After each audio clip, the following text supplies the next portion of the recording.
बिस्मिल्लाह रहमान रहीम। लाखों करोड़ों दुरूदो सलाम मोहम्मद मुस्तफ़ा सल्लल्लाहु अलैहि वसल्लम और आले मोहम्मद पर। मैं हूं उमर दराज गोंदल। शहबाज शरीफ एंड कंपनी के हलकों के अंदर परेशानी है, लेकिन मैं आपको ये खबर जरूर दूंगा, ये नहीं कहूंगा ये चीजें हो गई हैं, क्योंकि इसके लिए हमें वेट करना पड़ेगा। 15-20 दिन भी कोई ज्यादा दूर नहीं है और ईद उल अजहा भी कोई जरा ज्यादा दूर नहीं है। मैंने आपको शायद मेतला साहब वाली खबर पहुंचाई थी। ज़ाहिर है जिस सहाफी की खबर जो मेरी खबर होगी मैं आप तक पहुंचाऊंगा। ये एक सहाफती उसूल होता है और ये हम सबको अपना लेना चाहिए। उन्होंने कहा कि जनाब बुशरा बीबी को इब्तदाई तौर पे रिहा किया जाएगा, तो मैंने कहा नहीं, वो उस केस के अलावा तो मतलब भी नहीं है किसी और केस में, तो ये शायद बात उस तरह से ना हो। अब गंडापुर साहब जो कह रहे हैं कि मुझे इमरान खान ने मना किया कि इनके साथ मुज़ाकरात ना करो, लेकिन मैंने खान साहब को कहा कि मुझे ये जंग लड़ने दें। चलें, गंडापुर साहब ये जंग लड़ें, लेकिन अब कामरान अली जर्नलिस्ट हैं पेशावर से, आज न्यूज के साथ वाबस्ता थे, आजकल नुक्ता के साथ है, अच्छे जर्नलिस्ट हैं, ऐसे नहीं है किसी की तरफदारी करने वाले, प्रोफेशनल जर्नलिस्ट हैं। उनका बताना यह है कि अगले 3 हफ्तों के दौरान या 15 से 20 दिनों के दरमियान कुछ तब्दीलियां होंगी। पहली तब्दीली कारकुनों से शुरू होगी, फिर बुशरा बीबी और फिर इमरान खान। लेकिन शर्त यह है कि चीजें जिस डायरेक्शन पे चल रही हैं वैसे चले। अब ये किस डायरेक्शन पे चल रही हैं ये भी पीटीआई को बताना है, या हमें कुछ दिन इंतजार करना पड़ेगा ताकि चीजें क्लैरिटी के साथ आ जाएं। वो कैसे?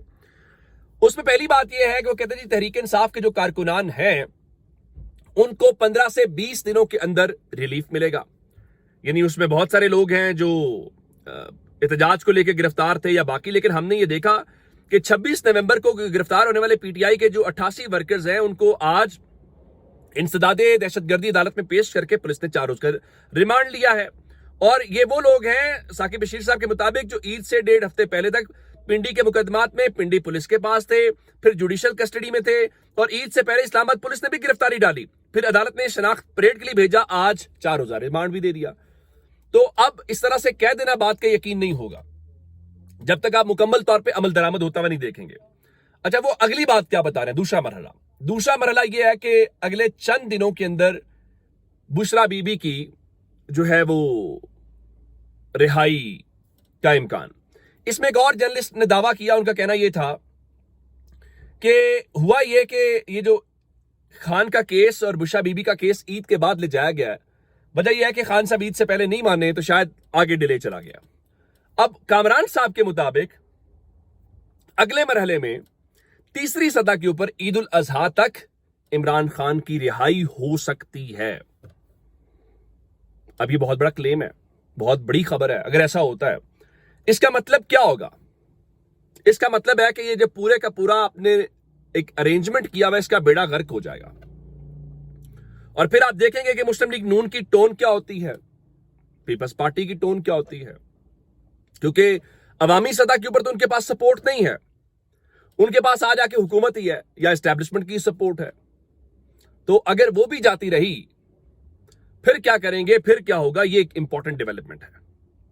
और अब अगली खबर सुनिए, खबर खतरनाक है। आप जानते हैं कि आईएमएफ का वफ्द पाकिस्तान आया हुआ है, और अब इत्तलात ये हैं कि जो आईएमएफ का वफ्द है उसने काफी ज्यादा काम करने हैं, और अब इसका जो ज़ाहिर वजारत खजाना ने इसको देखना है और वो बहुत सारी चीजों को लेके करेगा।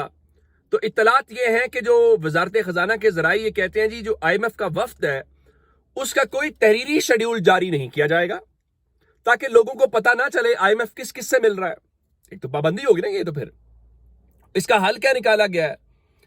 इसका हल यह निकाला गया है कि जिस महकमे में उन्होंने मुलाकात करनी होगी उस मुतल्लिका महकमे को फोन करके ही इत्तला दी जाएगी कि आईएमएफ वाले आपसे मिलना चाहते हैं, तो इसलिए आप उनसे मिल लें, या उनको वो आपको मिलने आ रहे हैं।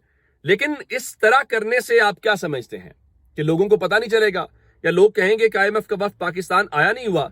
तो मेरा ख्याल है ये बात मुनासिब नहीं होगी। और आपको बताना चाहिए, जब वजीर खजाना ये फरमा रहे हैं कि जी पाकिस्तान के अंदर मौशी इस्तेहकाम आ चुका है और तरसीलाते ज़र बढ़ रही हैं, ज़ाहिर है दूध और शहद की नहरें बह रही हैं, वो पता नहीं लोगों को नजर क्यों नहीं आ रही, या मालूम नहीं है कि मेरे साथ भी इधर से कहीं दूध और शहद की कोई नहर बह ना रही हो और मैंने देखी ना हो। तो ये बातें बड़ी आसान है, लेकिन पाकिस्तान के लोग इन चीजों को बहुत अच्छे से जानते हैं।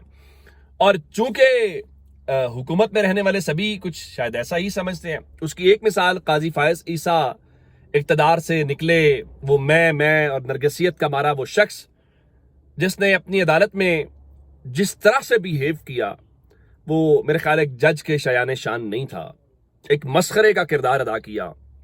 پھر جناب باہر چلے گئے، ان کے خلاف احتجاج ہوا، پھر پاکستان کی حکومت کا اچانک دل بھر آیا، ان کا نہیں ہم تو جناب کیا کریں گے، جنہوں نے قاضی فائز عیسیٰ کی شان میں گستاخی کر دی ہے ہم ان کے خلاف ان کے پاسپورٹ منسوخ کریں گے، ہم ان کے شناختی کارڈ منسوخ کریں گے. بھائی کیا فرق پڑے گا، وہ ڈیول نیشنلز ہوں گے، وہ وہاں کے شہری ہوں گے، آپ کر دیں بلاک، کیا فرق پڑے گا. تو اب اطلاعات یہ ہیں کہ وہ جو اپنے شناختی کارڈ اور پاسپورٹ بحال کرنے تھے اس کارروائی کو روک دیا گیا ہے اور ان لوگوں کے پاسپورٹ اور شناختی کارڈ بحال کر دیے گئے. اس میں ایک سبق ہے قاضی فائز عیسیٰ کے لیے صرف نہیں، باقی سب کے لیے بھی، کہ جب قاضی فائز عیسیٰ کو استعمال کرنا تھا تو کیا پروٹوکول، جب استعمال قاضی فائز عیسیٰ ہو گیا اور ٹشو کی طرح پھینک دیا موصوف کو، تو آج حکومت اس چیز سے بھی پیچھے ہٹ گئی کہ جن لوگوں نے وہاں اس کی وجہ کیا یہاں بتایا گیا وہ لندن پولیس کے اندر جو ہے وہ کاروائی، تو لندن پولیس نے بھی کوئی کاروائی نہیں کی تھی. تو یہ ایک سبق ہے، اور سبق اس میں یہ ہے کہ پاکستان کے لوگوں کے ساتھ کھڑے ہوں، باقی ساری چیزیں irrelevant ہو جاتی ہیں اور میرا خیال ہے وہ میٹر نہیں کرتی. اب آتے ہیں زرداری صاحب کے اوپر. زرداری صاحب کے متعلق کہا جا رہا ہے جی وہ بیمار ہیں، اور وہ چونکہ انہوں نے کل خطاب بھی نہیں کیا تو بہت ساری چہمگوئیاں، بہت ساری باتیں. کوئی کہتا جی وہ واقعتاً جینون بیمار ہے، کوئی کہتا جی جینون بیمار نہیں ہے، کوئی کہتا دیکھیں جی وہ تو تقریر سے بچنا چاہتا. ظاہر یہ چہمگوئیاں ہیں. اب ان کے ڈاکٹرز مسلسل اپڈیٹ کر رہے ہیں، اور کل شہباز شریف نے بھی فون کیا تھا اور ساتھ ہی شہباز شریف نے ان کے لیے نیک خواہشات کا اظہار کیا، جلد صحت یابی کی دعا کی. اور شہباز شریف نے آصف زرداری کو کہا کہ پوری قوم آپ کی صحت کے لیے دعا گو ہے.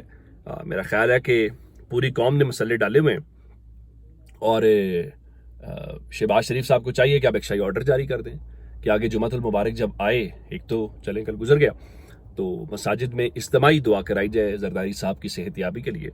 تو اب ان کے حوالے سے جو بتایا گیا، ان کے جو ڈاکٹرز کے اور باقی چیزیں ہیں، بتایا گیا جی نجی اسپتال کے اندر جو ان کا علاج ہے وہ اس وقت جاری ہے اور ان کی طبیعت بتدریج بہتر ہو رہی ہے، لیکن ابھی تک ان سے جو ملاقاتیں ہیں اس کے اوپر پابندی لگائی گئی ہے اور ان کو آئسولیشن میں رکھا گیا، اور جو صدر کی فیملی ہے ان کو علاج سے متعلق مکمل آگاہی فراہم کی جا رہی ہے. بتایا گیا جی آصف زرداری کے جو اہل خانہ ہیں وہ ڈاکٹرز کے ساتھ رابطے میں ہیں، تو اس کا مطلب یہ ہوا جبھی وہ ہاسپٹل کے اندر ہیں اور وہ ایڈمٹڈ ہیں اور وہ باہر ابھی نہیں آئے.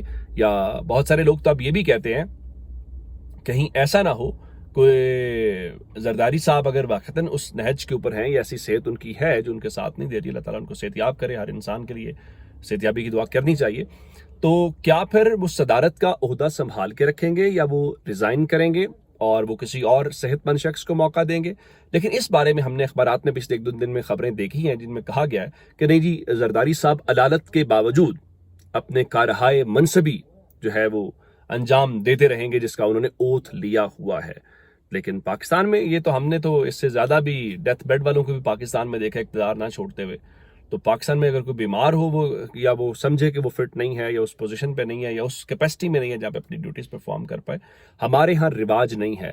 ہمارے ہاں رواج یہ ہے جب تک ہمیں اقتدار سے بے دخل نہ کر دیا جائے ہم اس حوالے سے نہیں ہوتے، اور بے دخل جب ہوتے ہیں تو پھر وہی جس طرح قاضی فائز عیسیٰ اپنے دور میں جب اپنے اس منصب کے اوپر تھا تو میں اور جب نکل گیا تب جو ہے وہ ٹینٹیں ہوتی دکھائی دے رہی. اپنا بہت سارا خیال رکھیے گا. خدا حافظ.